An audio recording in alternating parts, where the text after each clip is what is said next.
kerinduan mereka Tuhan Yesus. Tuhan nyatakan dalam kehidupan mereka Bapa.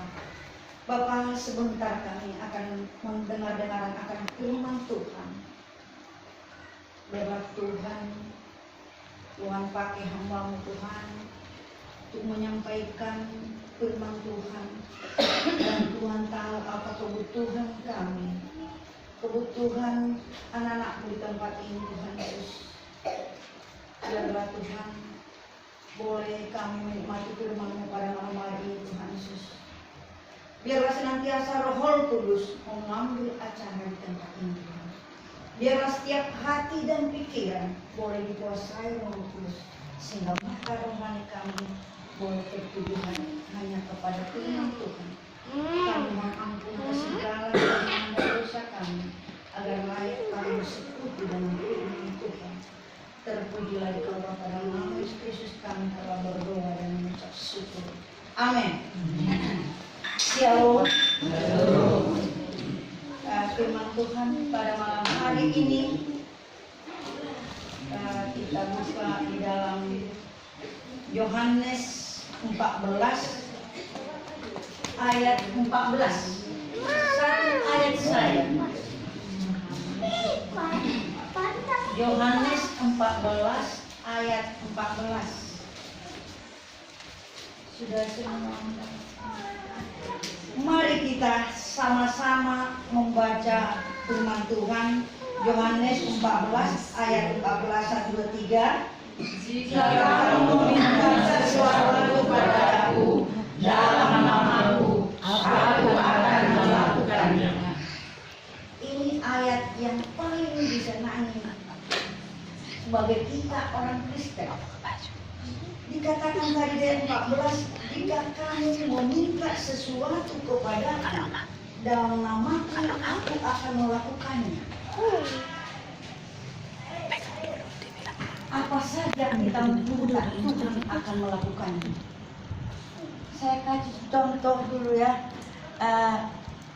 Misalnya Mak Grace pernah nggak minta uang sama lurah Kota Medan? Tidak. Dan tidak berani. Berani meminta ke sana. Kenapa dia tidak berani? Karena dia tidak mengenal lurah itu, dan lurah itu tidak mengenal dia. Nah, demikian juga pribadi kita dengan Tuhan. Kita minta, siapa? Karena kita tidak mengenal Tuhan. Jadi bukan sembarangan tadi setiap kita minta dikasih, tidak. Siapa kamu? Di dalam dunia aja pun kita meminta sesuatu dengan yang sama-sama kita, kalau tidak dikasih, tidak akan pernah dikasih. Yang dikasih hanya yang mengenal Dia, hanya yang mengenal yang Maha Kuasa, hanya yang mengenal Tuhan. Apa cara kita untuk mengenal Dia? Bagaimana kita untuk mengenal Tuhan? Berarti harus kita tetap berhubungan selalu dengan Tuhan, selalu mendekatkan diri dengan Tuhan, selalu dekat dengan Tuhan, maka Tuhan akan mengenal kita. Kalau kita selalu dekat, berarti kita berkecimpung di dalam apa maunya Tuhan, berkecimpung di dalam firman Tuhan. Apa saja yang kita lakukan, tetap kita minta campur tangan dengan Tuhan, sehingga Tuhan mengenal kita. Makanya Allah, suaranya saja bisa dikenal. Mungkin Bapak Ibu Saudara, anak kita masih jauh, kita dengar suara, oh udah datang anakku. Itu salah satu. Jadi bukan karena kita orang Kristen langsung dikasih, tidak. Maka yang pertama harus kita kenal. Langkah yang kedua harus kita percaya. Percaya dengan iman. Percaya bahwa Tuhan Yesus sanggup menyatakan setiap janjinya, sanggup menjawab setiap persoalan hidup kita. Jadi tadi ada langkah-langkahnya. Mengenal Tuhan dari mana? Di Yohanes 1 ayat 1 dikatakan, aku adalah Allah. Firman itu adalah Allah. Berarti kita bisa mengenal Tuhan dari firman Tuhan. Firman Tuhan adalah Allah firman Tuhan. Yohanes 1:1. Apa itu firman Tuhan? Dari Kejadian sampai Wahyu. Itulah gambaran atau itulah cerminan hidup kita sebagai orang Kristen. Dan disitulah kita lihat apa maunya Tuhan, apa maunya Tuhan dalam kehidupan kita, supaya kita boleh menjadi dekat dengan Dia. Selalu dengar-dengar akan firman Tuhan, maka kita dikenalnya. Maka tidak ada lagi kata-kata terakhir kali kata Tuhan, enyahlah kalau saya tidak mengenal kamu. Kenapa tidak mengenal kenapa? Bapak tidak mengenal saya, kata. Aku sering mendoakan di dalam nama Yesus.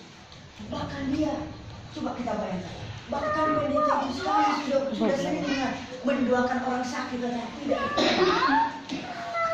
Berarti hati kita harus benar-benar melekat dengan Tuhan, harus benar-benar intim dengan Tuhan.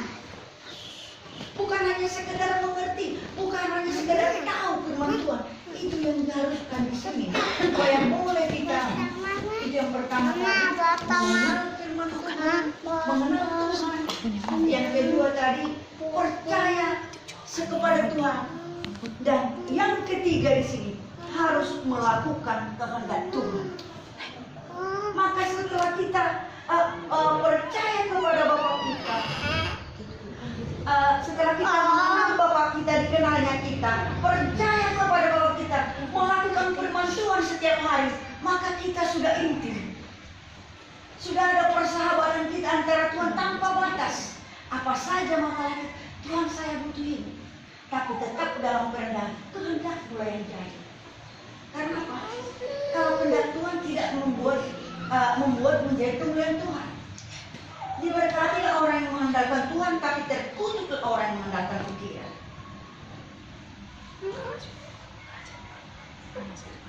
Jadi sebenarnya kalau kita begitu kita mengenal Dia lewat firman Tuhan, lewat Kejadian sampai Wahyu, percaya dengan iman kita, iman yang sebiji sesawi.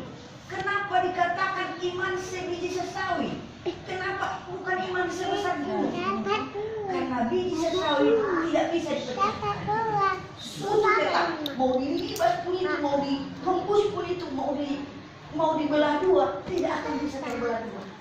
Karena utuh. Itu makanya dibilang iman, jika imanmu sebiji sesawi pun, maka belum itu bisa engkau belahkan. Perumpamaan itu luar biasa. Kita pikir bahwa kecil saja iman kita baru kita bisa. Bukan seperti itu. Iman yang sebiji sesawi tadi tidak bisa dipecah belah. Sesawi itu bukan bayam ya. Masih ada biji yang lebih kecil dari biji bayam itu. Maka kalau kita letakkan, kita ambil barang kita ginikan, tidak akan pernah bisa terpecah.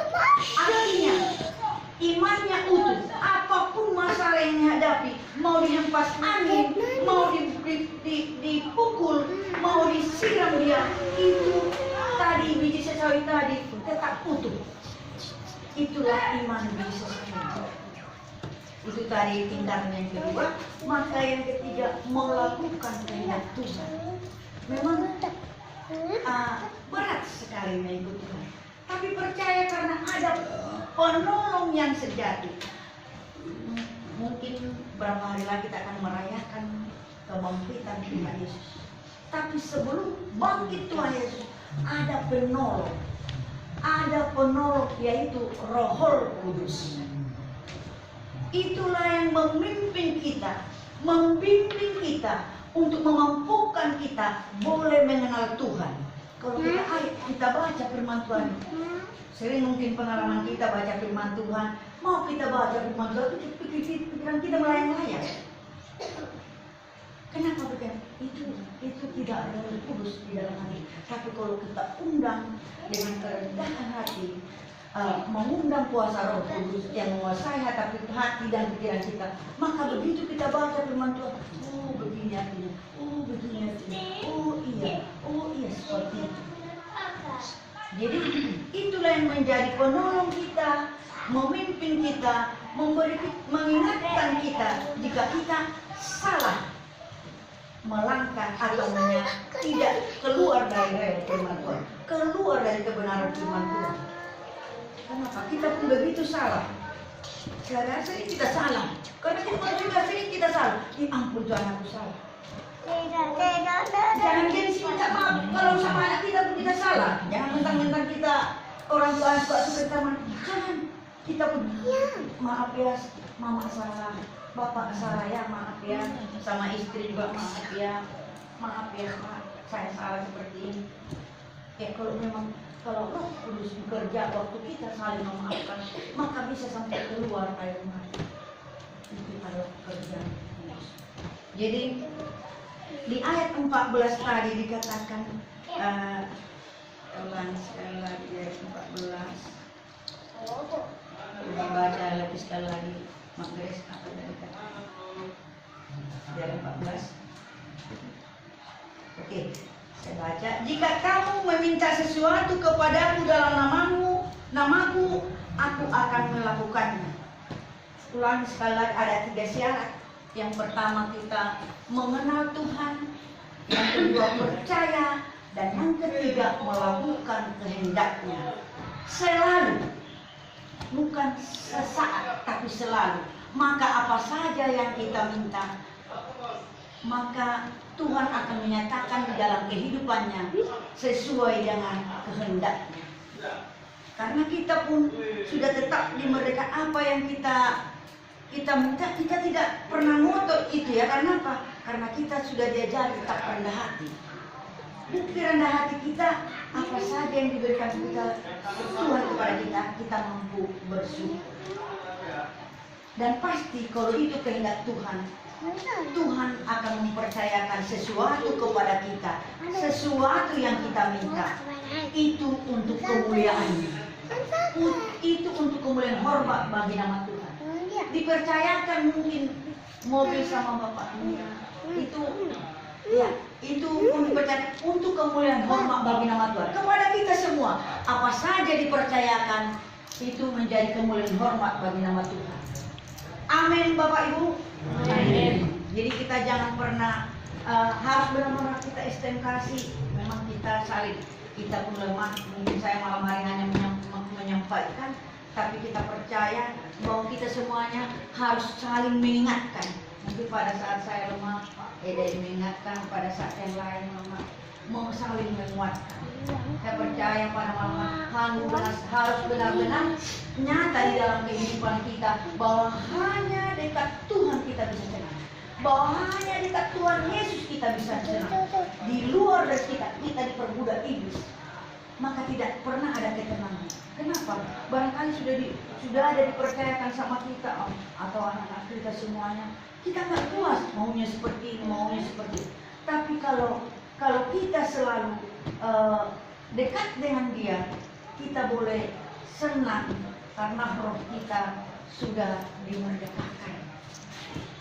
Roh Kudus yang selalu meningkatkan kita, Tuhan Yesus yang selalu campur tangan di dalam kehidupan kita. Maka pada malam hari ini, apapun persoalan hidup kita, apapun rencana kita, biarlah kita undang campur tangan Tuhan Yesus, supaya semuanya itu mendatangkan kebaikan buat kehidupan kita dan menjadi kemuliaan hormat bagi nama Tuhan. Amin.